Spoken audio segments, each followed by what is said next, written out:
has a little bit of a more favorable position against the other.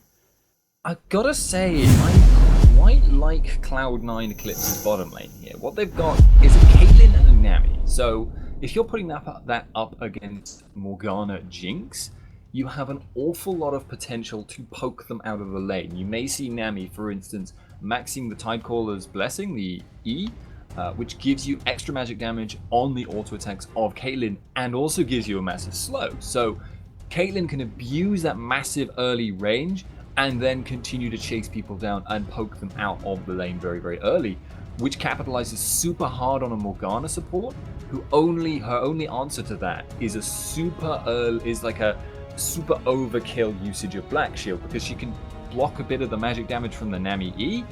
But if she's doing that, then she's going to put it on a massive cooldown, and then she's also just going to get poked whichever person has not got the Black Shield on them. Morgana has very short range. It's a real problem for her to deal with. So you may actually see them go for a 2v1 swap up here. That wouldn't be beyond the realms of possibility.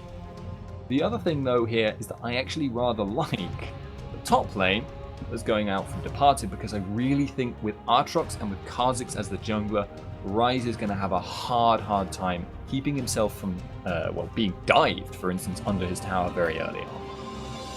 Alright, so ladies and gentlemen, we should be heading into this game very, very shortly, but until then we just have to inform you of our generous sponsor, Esports Venture. So if you want to bet on, let's say, the EU West Challenger Series Grand Finals or the EU LCS and NA LCS, you can just type !bet in chat and head over to their website via the link we will provide you with, and get yourselves some money by betting on some cool League of Legends action, as well as Counter-Strike and StarCraft 2. But that aside, we are going to head into the very first game of this EUS Challenger Series final number 20. Stay tuned, because you're not going to want to miss this one.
Hello and welcome back, ladies and gentlemen, to the Chaos TV EU West Challenger Series number 20 Grand Finals. Best of 5. This is Cloud9 Eclipse versus Departed, and we are finally onto the Rift. I am Spuddington, joined today by Nature, and how's it going? It is going pretty well over here, especially because these teams are quite good teams, so we could have a couple of good games coming up just here. As keep in mind that the Departed did defeat Cloud9 2-0 in the Riot Challenger Series. They could try and do it again, but this is a best of 5 series, so pretty much everything can happen at this point. Yeah, and I think this tournament should be a really interesting one, because right now, look at where Voidal is and look at where Woolite and Pem are. That's a dangerous place. There's something which we've seen happening in the metagame recently is that a lot of people, when they don't have to help their jungler, they come into these brushes very, very early on, and they'll try and get as far forward as they can so they can start pushing the lane out. But the first one to face check the other person's brush in this situation is almost certainly going to end up dead, because they're going to walk into a Dark Binding or a bubble, which Voidal just put on cooldown. Ooh, Voidal does manage to dodge the Dark Binding. Does take a couple of shots from Woolite, but he's going to be just fine here. But he did take a little bit of poke. Yeah, that could have been a lot worse if the Dark Binding had landed, but it's an interesting thing of the meta, and you can see how it's slowly translated from the Korean games. You'll notice neither jungler is actually getting a pull from either of their top laners or their bottom laners. That's just because hitting level 2 first and getting that little pushing advantage is actually so important to these teams that they're willing to have their jungler suffer through an unpulled jungle just because it's so important to the way the lane works. Oh, Light eating a Piltover Peacemaker right there. He's going to be poked quite hard here, but in return he is going to be starting to push this one out pretty badly. Yarnan getting the binding on himself as well as the Flame Chompers, but Woolite taking so much damage. Ignite is taking on him. He is forced to use the barrier. Voidal right now in pursuit. Woolite really needs to get out. Voidal speeding himself up. There's the slow. Woolite flashes for it. So does Voidal. Here's Nick coming in, NIQ rather, to maybe save Voidal's life. Voidal has the potion ticking. It's not going to be enough as Ku comes in for the first blood. That was a hell of a nice Sonic wave there by Ku, but a really, really close run thing there. But that is going to mean now Caitlyn not getting the early kill, but getting the early XP advantage here. So when Jinx gets back into the lane, she's going to have a hard time and expect to see her spending an awful lot of time farming under the tower, which is not going to help her. It's going to take her a long time to get rolling in this game properly. But she's not going to lose as much as she could do, because obviously they were pushed up when they ended up losing that life there. But first blood is always nice here, as that will give them a slight gold lead. Gold going over to Ku is very good for him, of course, as he will be able to pick himself up some extra items. Just finishing off the white at this stage, and he will probably be backing off or maybe ganking that top lane, because Babunia is falling pretty low. Oduamne putting out a lot of good poke over there. In that bottom lane we did see Yarnan, if I'm pronouncing that correctly, and Voidal backing away to pick themselves up some new items as well. Doran's Blade going over to Yarnan, and he's going to put out some extra damage. Alright, now we've got 2 ganks trying to set up on the map, but right now Ku has not been spotted. Kikis is sitting on a ward. I think there's a much higher chance Aatrox will die. Ooh, Babunia diving in there with the Darkflight. Here's Oduamne with the Spell Flux and the Overload rather, but Babunia gets dived on once again. Ku dives in, picks up the kill 2-0. Meanwhile, that is going to be probably a gank in the middle lane. Here comes Kikis on towards Forbiven. Forbiven with the Ethereal Chains on towards NIQ will stop him from following that one up, and he dives out. Kikis with not as much of a nice gank as Ku had. And Departed need to be really careful now. Lee Sin has picked up 2 early kills. He's got the Spirit Stone, double longsword start, so he's looking really scary. If he walks into your lane, he's going to have enough damage solo to take off half your health. That's a really, really scary prospect, especially when he's got such good lanes to gank for. LeBlanc can set up ganks very well. Nami can set up ganks very well, and so can Rise. That equals really, really passive play from Cloud9, or ending up dead. That is not what you want, of course. Tormented Soil being thrown out there in that bottom lane to start a little bit of an extra push. Light gets himself that dark shield on himself, the black shield rather, and is going to be all okay and safe from Voidal's bubbles. Now middle lane we did see Ku putting out some pressure, and IQ is just going to be fine as well, but Ku might be looking to steal away some of these wraiths from Babunia and Kikis. And if Kikis walks into this, Ku's going to be much, much stronger unless he's still tanking the wraiths. Kikis gets it, but if that kick had landed, Ku may well have gone in on Kikis, but he's going to go for it. 5 levels versus 4. Not a fight you want, even with the isolation damage. But now Ku is going to try and cut off Babunia. Babunia hasn't noticed. Oh, that is bad. He does have his Dark Flight available, but Ku could be a little bit too close. There's a Dark Flight as Ku dives in on towards a ward, and he is going to be okay. Woolite in that bottom lane has the Ignite ticking on him as well as the barrier, so he's going to be fine, but Perm did pick up Voidal in return. And we still have this Cold War situation in the top lane. Babunia is hanging in there, but it seems that Kikis has been spotted out, so nothing coming of that particular gank. And the Nami over-aggression there is something we have seen from Voidal in the past, but in the end, he's not going to fall too far behind just from losing his support, unlike when you lose your AD carry. Odoamne in trouble. Ooh, Odoamne being forced to run out there. Here's Babunia and here's Kikis. Does get the Void Spikes on him, but he doesn't quite want to jump in there just yet, because of course that Rune Prison could be a little bad for you if you decide to dive underneath that turret. For Biven rather, and Ku right now looking to maybe pick up a red buff here. NIQ did spot them out. Kikis and Babunia heading over there as well. Ku could be in trouble, but here's for Biven on towards Kikis. Kikis goes down in an instant. There's the explosive cast on towards Ku. He's going to pay the price here. NIQ and Babunia do manage to pick up the kill. Shutdown coming in on towards him, and that is going to put the score lead here 3-2 in favor of Cloud9. Yeah, that's a better situation. Getting the shutdown gold obviously is going to give you that little bit of an edge, and Kha'Zix hasn't really gotten rolling yet, but nowadays he's much less dependent on snowballing than he used to be, because he can build absolutely 100% offensive items to do a decent amount of damage and be a significant threat, or even just rely on his base damages, because he's getting so much, not free stats, but he ends up not needing any free stats because of the defense from his ultimate.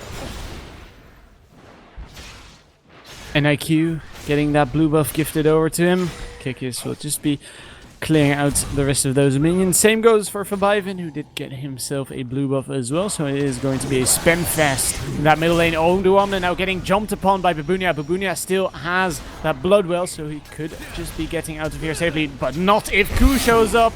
There's Ku with the Q and the ward to finish him off. He is so damn smooth. Those movements are so fun to watch from Ku, because he just doesn't miss. And now Kikis may be in trouble. Oh, this could be bad for Kikis. Kikis, however, is keeping a safe distance for now. NIQ is there as well if needed. He doesn't have his ultimate, so this could be bad for them. Throws in the barrel, doesn't quite manage to get the red buff, and Ku will be able to, so that is going to be a stolen red buff here for Cloud9, and well, they're going to be happy with that. Yeah, even though Ku has opened up a very big advantage for himself right now, the lanes aren't getting the gold so much from that. LeBlanc has not really started to get rolling. Fabiven may get caught here. Ooh, he does flash out in the end to not get hit by the explosive cast. Kikis throws out some void spikes, don't quite manage to connect, so NIQ would force Fabiven to lose a lot of health, but in the end Fabiven got his flash forced and got out alive, so he is happy he didn't die at least, and NIQ will just start to push this lane up. Yeah, he's going to be able to continue shoving if he can get a couple of levels, and LeBlanc not having gotten those kills does mean Gragas will shove and will build up an XP advantage, a gold advantage. He'll stop her from roaming. It just generally makes her life very, very difficult. But of course, the more you extend forward, the more you push out, the higher the danger from Ku. But Babunia's going in on Odamne with his ult. This could be bad for either of them, but Babunia is a 1 level behind. Gets rune prisoned up. There's a slow on towards Oduamna. Babunia using that ultimate as well. But Oduamna doesn't quite take as much damage as Babunia might have wanted, so they're just going to back off. And this is quite an aggressive matchup here in that top lane for both of them, as they're just throwing out skills and damage all day long here. Yeah, the thing is, Babunia is in a situation where he has no choice but to try and all in. In that bottom lane, Woolite getting jumped upon by Yarnan and Voidal. Here's Voidal. Yarnan picks up the kill on towards Woolite. Now Perm trying to finish off Yarnan, and he does manage to do so. It's a double kill, however, for the Caitlyn. And they do manage to get 1 kill in return, but I think they killed off Ku as well. And in the top lane, Babunia managed to finish off Oduamna, finally. Yeah, and NIQ actually in the mid lane there gave me a little bit of another shock, because he was body slamming away from a very scary Forbiven who has the blue buff. We'll have ultimate up again in 15 seconds, so keep an eye on that mid lane when that time comes. But right now, NIQ pushed up against his tower, and Odamne, I'm a little bit surprised to see him dying there, because, like I said, Ardtrox's only option in that lane matchup is to all in as many times as he possibly can, and you would think that with a very predictable playstyle, Odamne, a very experienced top laner playing a very strong poke champ, could play against that, and Forbiven there getting knocked away towards his tower again, just getting the distortion in time. Yeah, that would have been bad for him if he was knocked back. Yarnan and Voidal now flashing on towards Woolite. Bubble doesn't quite land, but here's the ace on the wall towards him. He's got the black shield. Is it going to be enough? It doesn't seem like it. Perm trying to block out anything he can. Woolite taking so much damage. Voidal right now being forced out. There's a Piltover Peacemaker to finish the job. Perm is forced to flash out, but Ku is closing in on him very, very quickly. There's a save, but there's a resonating strike, and Ku with the moves. How did he even see that? He knew which way Pem had gone, but he didn't have actual vision when he landed that Q dead center on her. So he's clairvoyant, he can see everything. I don't really understand how Ku is that good sometimes, but he just is. And I believe actually, by the way, that Ku was originally kind of dropped from C9 EU, and that may be why they fell out of the Challenger Series. Babunia going all in again. Babunia going all in indeed on towards Oduamna. Oduamna using that desperate power to keep that spell vamp running on towards himself. But Babunia once again getting rune prisoned up. He does have the Bloodwell. There's a Dark Flight. Here is NIQ on towards Oduamna. And down goes Oduamna. Didn't quite see NIQ coming. Very, very rare to see a Rise that has a strong early game start to fall behind later on into the lane. But Rise does have a power curve that takes a long, long time to start scaling up, and now it's not like Ku is on the hunt. Bivin is there as well. They can get the chains. Ooh, and IQ does get the ethereal chains on himself. He really needs to get out of this, but not if Kikis is here to help. Explosive cast comes in, down goes Ku. And Kick is not done here just yet, using the Void Assault flash on towards Forbiven. Forbiven distortions back, but NIQ is waiting for him, and Forbiven goes down. And another close run thing there. NIQ coming out there with the kills. He's now 3-0, and LeBlanc is really not doing that well. So it's a lot of back and forth across the map. Neither side is building up a particularly large advantage overall, but there are individual spikes of strength on both sides. Oh damn, they're trying to chase down Kikis. Oh, Kikis getting caught with the Rune Prison. NIQ trying to turn this one around. Kikis takes a little bit too much damage for his liking. He goes down in the process, and Oduamna bites to dust as well. NIQ is on a rampage at this point, and he could start to be very, very scary if he goes on like this. Yeah, really, really scary. What I would say, though, right now is that Voidal is actually playing a dangerous game in the bottom lane. And NIQ could be in trouble in the mid. Ku's after him. He uses a safeguard on towards the ward. Dragon's Rage. And the Sonic Wave barely gets dodged there by NIQ. In the bottom lane, Hjarnan going down to Perm. And that is going to be nice for that bottom lane of the Departed. There's just action absolutely everywhere, but the first tower has now fallen. Dragon will be spawning for a little bit of time, so no little exchanges going on. Ku was actually speculatively going there to have a look and see if he could find Woolite. But now that the first tower is down, Rise is going to be free to freeze if he wants to. That might work out for him. He can build up his tier stacks. There's no dragon to force. But if he does that, he's going to have to be careful that Aatrox doesn't go bot with Kikis and start trying to push that tower down, because Jinx will shred towers very, very quickly. And with a 4 versus 3 men in that bottom lane potential situation, it would go down very, very quickly indeed.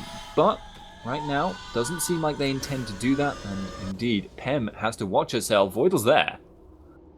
This could be bad for pretty much both of them, but in the end, Perm manages to get out. Voidal and Tiernan right now is starting to push out that bottom lane. I don't think that turret is going to last for too long. Tiernan just needs one hit and down it goes, but Babunia finds himself caught in that jungle. Here's Kikis, however, to clean house. Ku gets knocked out and down goes Kikis as he dove in a little bit too early. Babunia right now trying to chase down Oduamna, and here is an IQ. Doesn't quite manage to hit Febiven as Babunia right now taking too much damage for his liking as well. Oh, being forced to flash the Sonic Wave, because he would have certainly gotten pulped in towards that blood well if he was hit.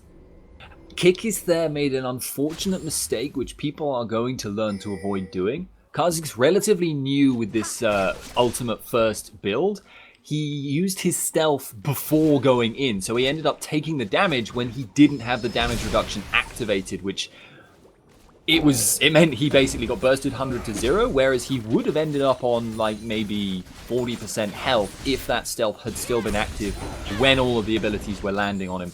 And that could have then changed the fight around completely, because having a Kha'Zix alive is obviously a much, much bigger threat than having him not be there at all. That would make sense indeed. Perm right now heading over towards that bottom lane here, and just throwing in some more Yordle snap traps to make sure that he doesn't get ganked on notice. In that top lane, Babunia getting jumped upon by Ku. Ku with the Dragon's Rage knocks him out. Oduamna and Ku will just be clearing this clearing this place out, and Ku picks up the kill. That turret could be taking a lot of damage. Kikis might be waiting here for Ku. Don't think he's just going to go down. And in that bottom lane, once again, Woolite picking up Yarnan. There's always action going on here, as right now, still Kikis maybe looking to chase someone down here. Ku takes a slow from the Void Spikes. Don't think Kikis is going to jump in here, however. Oh, here is the Super Mega Death Rocket. Is that one going to connect? As we did see the explosive cast coming in. Down goes Oduamna right now. Ku still getting chased down. He did get hit by the Super Mega Death Rocket, but it is not quite enough to take him down. So even though Kikis did just set up a gank for his team, and that was really, really good by him, I've actually not been too impressed by his map movement so far. Ku has been the one who is initiating stuff for his team, these tactical moves, these tower pushes, things like that, and the top lane where he set up the kill for Oduamne there. Kikis generally has been spending an awful lot of his time reacting. However, the team from Departed know that Oduamne is dead, and they should know that Dragon is going to pop up fairly soon. So they have got the timer, they are set up, they've got the vision control. I really don't see anything except a potential for Ku to try and steal that away from them. But Ku's actually got to watch it, he's burstable. Ku with the resonating strike could be jumping in there, doesn't decide to do it in the end. So Dragon going over here for the Departed. They managed to get themselves a 1,000 gold lead, which isn't too much at this point in the game. But Woolite finds himself caught with the Rune Prison, has managed to get out in the end, as he is, of course, not too slippery. He did get caught, but in the end, he manages to get out. So both of these teams are probably going to take a little breather now, because there's been continual fighting going on. We've had more than a kill a minute right now. Oduamne is going to go back to trying to farm top. Ku gonna have to go back himself, and probably once he's done that, he's going to want to try and set up for a tower push on that top lane, but we'll see what he goes for. That gives us a little bit of time to start comparing the late game of these two teams, but I've got to say, both of them are remarkably strong in the super late game situation, because they've all got some really hard scaling characters. They also have a couple of characters that are going to scale less hard. I mean, Ku won't be super strong in the late game, but they've got Rise, who is so scary that he almost makes up for like 1.5 characters if they get to that late game situation. Compare that to the Jinx combo with the Gragas. it's all going to be really, really hard to call in the late game. There has been a catch, though. If you can keep Odoamne down, he's never going to scale too hard. Yeah, he does have the Ignite on himself. Babunia keeping that lifesteal in there to pick up some extra health. Kick is not quite going down to Ku's nice moves, but he isn't done here just yet. Babunia falling quite low. Oh, and there's the resonating strike on towards him. Down he goes by the Dragon's Rage. Kickers might be looking to chase this one down. Ku uses a safeguard to get a little bit of distance on towards Kickers. Kickers gets a resonating strike on himself. Is it going to be enough? No, it is not. Red buff still ticking, and he gets a double kill. Really nice again there. Ku managing to land the Q on exactly the right person. And it was a very close run thing, but that was definitely a worthwhile trade for him. Now, with the numbers advantage, does seem like C9 EU aren't actually going to be doing anything. And in fact, Departed are the ones who are going to be pushing down a tower here. So, a little bit poorly timed there by C9 EU. Not able to get anything in return for trying to, setting up 2 kills in that top lane. Hjarnan, is that how you pronounce it? I don't know. I couldn't tell you how on earth to pronounce a Swedish word there, but he's going to be trying to move around the map. But thus far, he's been playing a bit of catch-up compared to Jinx in terms of his map movements, even though in the lane he actually did pretty well. Okay, so the Departed extending their gold lead to around 2,500 gold, which is starting to be something, but it isn't what they need to win this game just yet. So they really need some more plays, if you will, to start pulling out ahead definitely here, as Perm starts to clear out some wards, maybe for that next dragon, as that will come up in the next couple of minutes, as Febiven in that middle lane keeps a safe distance because he doesn't want to get jumped on by Kickers and NIQ, who are very, very dangerous people right now in that bottom lane. Babunia finds himself caught by 3 people, and there's no chance he's getting out of this whatsoever. He got knocked back by Q. There's the bubble on him once again. Hjarnan keeping the damage on him, but he flashes out in the end. Tidal wave not quite connecting. Oh, Babunia could get out of this in the end. Oh, no, he doesn't. Q with the resonating strike once again. Q basically left the party too early there, but as it happens, he's so good he was able to catch up for it. And Woolite making a bizarre decision there. They had no idea where Ku was, and they knew he was in the area, so apparently the correct place to seek the fight. Strange. Yeah, and here goes Kickers goes in as well, but Febiven could be waiting for him. Gets his Hex Drinker pop. Ku not quite landing the Sonic Wave this time around. There's 3 members encircling him. He could be in trouble. No, he's not, because he just uses the safeguard in that top lane. Odoamne picking up a turret for his team. White goes down to Hjarnan, so he did pick up quite some gold there, but NIQ could be picking up some more kills. Down goes Voidal, and NIQ still chasing on towards Hjarnan. Ku taking a whole lot of damage, but NIQ taking too much damage for himself, so he goes down as well, and Ku turns this one around beautifully. But the fact that there's so much gold from Cloud9 focused on Ku at the moment is causing them problems, but it's also giving them strengths. As the late game rolls on, it's going to become a problem. Lee Sin will fall off, but right at this stage, while they're trying to set up picks, he's an incredibly dangerous, incredibly mobile bruiser right now. Babunia is probably going to die. Yeah, he has gone down, but Woolite with the Super Mega Death Rocket did manage to pick up Febiven in return. Could be looking to chase down Odoamne. Don't think he is going to be able to catch up, however. Doesn't have the blue buff, so he does have the extra mana regeneration and cooldown reduction, but that is not going to help you if you try to catch a Rise. You will be a little bit quicker than you if you don't have the Get Excited passive on your Jinx. Yeah, he has the Flash as well. Interestingly, though, with his Desperate Power and his Ignite, if Woolite had walked up to that bush, which I think Odoamne was hoping he would, he could well have killed him. So smart play there by Woolite to run, because Rise is always unbelievably scary if you end up in a fight like one-on-one in close range as a squishy target, because he will outtrade you, especially with that chain vest there. So smart play by both of them there. Now both teams are looking to set up for the next dragon. They need to get some warding in this area. Pem is probably going to be the man of the hour in this respect. He has got the Ruby Sightstone up. He's got an upgraded trinket already, which is super nice to have. Ku could get caught out here, but he's very difficult to pin down. Yeah, and on top of that, he's starting to get a little tanky. Febiven diving in there with a distortion. Ku right now getting sped up by his support. Babunia gets the Sonic Wave on himself. but Ku doesn't quite fancy his chances of diving in there. Dragon goes over to the Departed, but Ku now getting jumped on by Kikis. There's a tidal wave and the ace in the hole on towards Kikis, loses half of his health, and Cloud9 sieging that middle lane. That Departed team really needs to be careful here. Ku gets body slammed into by NIQ. Here's the Soul Shackles coming out of Pern, being forced to flash out. Babunia dives in as well, manages to pick up Obdioana. That is a huge threat going down for that Departed team. Double kill coming in for Febiven, however, as he managed to pick up Babunia as well. And that is going to be, in fact, a triple kill for him as they finish off, well, 3 members on that Departed team. These super messy fights are where Cloud9's strengths are right now. They are so mobile with their Lee Sin, who's very fed, and with their LeBlanc, who's very fed. Okay, moderately fed. That makes it just a really big no-no to go for that kind of fight, unless you can get a Kha'Zix reset super early on into it. But that fight, Kha'Zix did a decent job, but he wasn't able to match up to the level of damage that was being put out by Febiven. Doesn't have quite as many dashes. He didn't get out at the end of the fight. So, close run stuff again now. Can Departed get control of their own jungle? That is the crucial thing right now. They need to start defending Baron because they know it's a serious risk, but they also need to be ready for the picking potential that Cloud9 have. And at the moment, they've got some slightly iffy control. There's almost more wards from their opponents than themselves in their own jungle. So the gold lead that the Departed had a couple of minutes ago is almost gone at this point.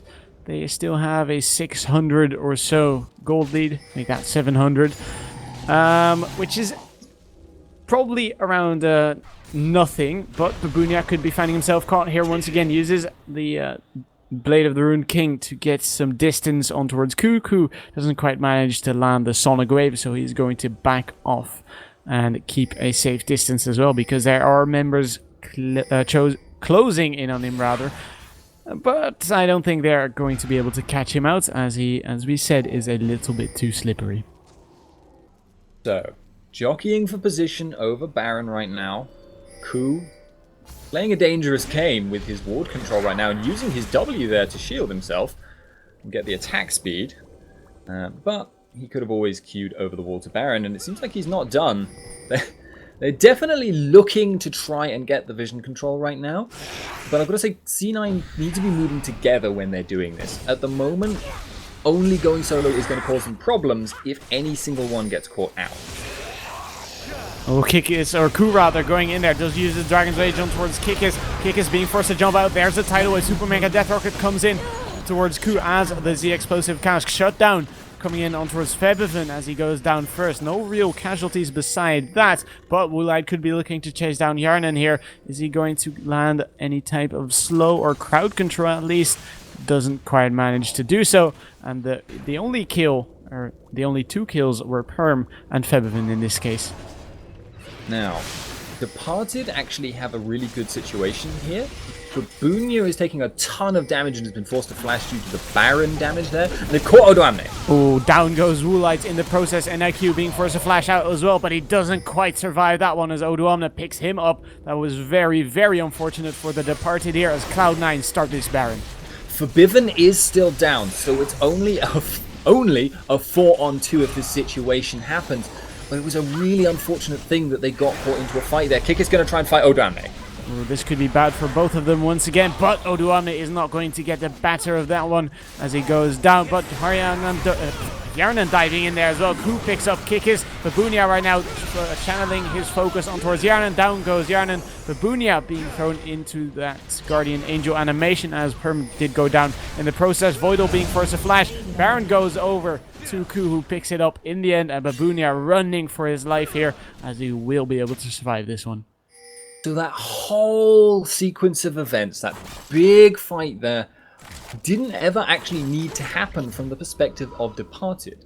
If you can actually see at the bottom lane right now, they have quite a big minion wave building. They were the ones seeking the aggression, and yet they had the slow push minion wave going on there. So a little bit of a dodgy decision there by Departed to choose to go for that fight. When I say choose, they kind of got forced into it. They kind of decided to not even try and disengage and to fight it out. So a little bit of column A, a little bit of column B there. But right now with the Baron buff, C9EU have now taken a very definitive advantage. Odoamne has got his Seraph's Embrace at this stage, and he's now looking very, very scary indeed. So it's going to start being a game where Departed need to burst out Rise if they can, and not be quite as concerned about Ku as they were. He's still a big threat, but he's not quite as far ahead of the game as he was before. And speaking about Rise, who has picked himself up the Frozen Heart, the Rod of Ages, and the Sarah's Embrace, he could be a difficult target to take down, because not only is he going to put out a lot of damage, he is also relatively tanky for mages that do put out a lot of damage. Just scouting out for a blue buff right there.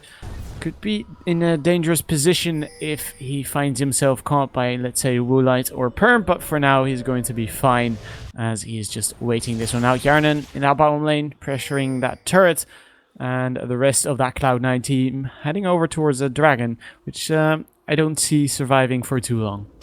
No, that'll get taken down very quickly. Departed don't want to fight right now. Departed want to just kind of play this fairly defensively right now, because obviously they don't want to get caught out by Baron buff enemies. They don't want to end up getting caught out in general by a pick composition here. So they're just going to play it safe. Use Aatrox to split push right now, because they know where most of Cloud9 EU are, and they're going to spend a lot of time clearing waves. They've got the Gragas, they know they can do it reasonably safely. They just have to make sure that Ku doesn't get an angle to insect somebody valuable out, but Ku himself is going to have to consider the Black Shield here, because that is a big potential no-no when you dive in to try and knock someone out. Did get the Sonic Wave on towards NIQ. As he said, doesn't decide to dive in there, as the Dragon's Rage would have knocked him away, I believe, if that Black Shield was on him. As for now, they keep clearing out that jungle, keep strangling the Departed from any resources and any way of getting that extra gold they need to get back in towards this game, although they aren't too far behind. But of course, they don't want to fight a team that is Baron buffed up. For now, Cloud9 just sticking close to each other, making sure they get some pressure all over the map, but they don't seem to want to fight just yet here. Cloud9 has some decent odds when it comes to playing a game of... Actually, Ku's been, wow, well caught.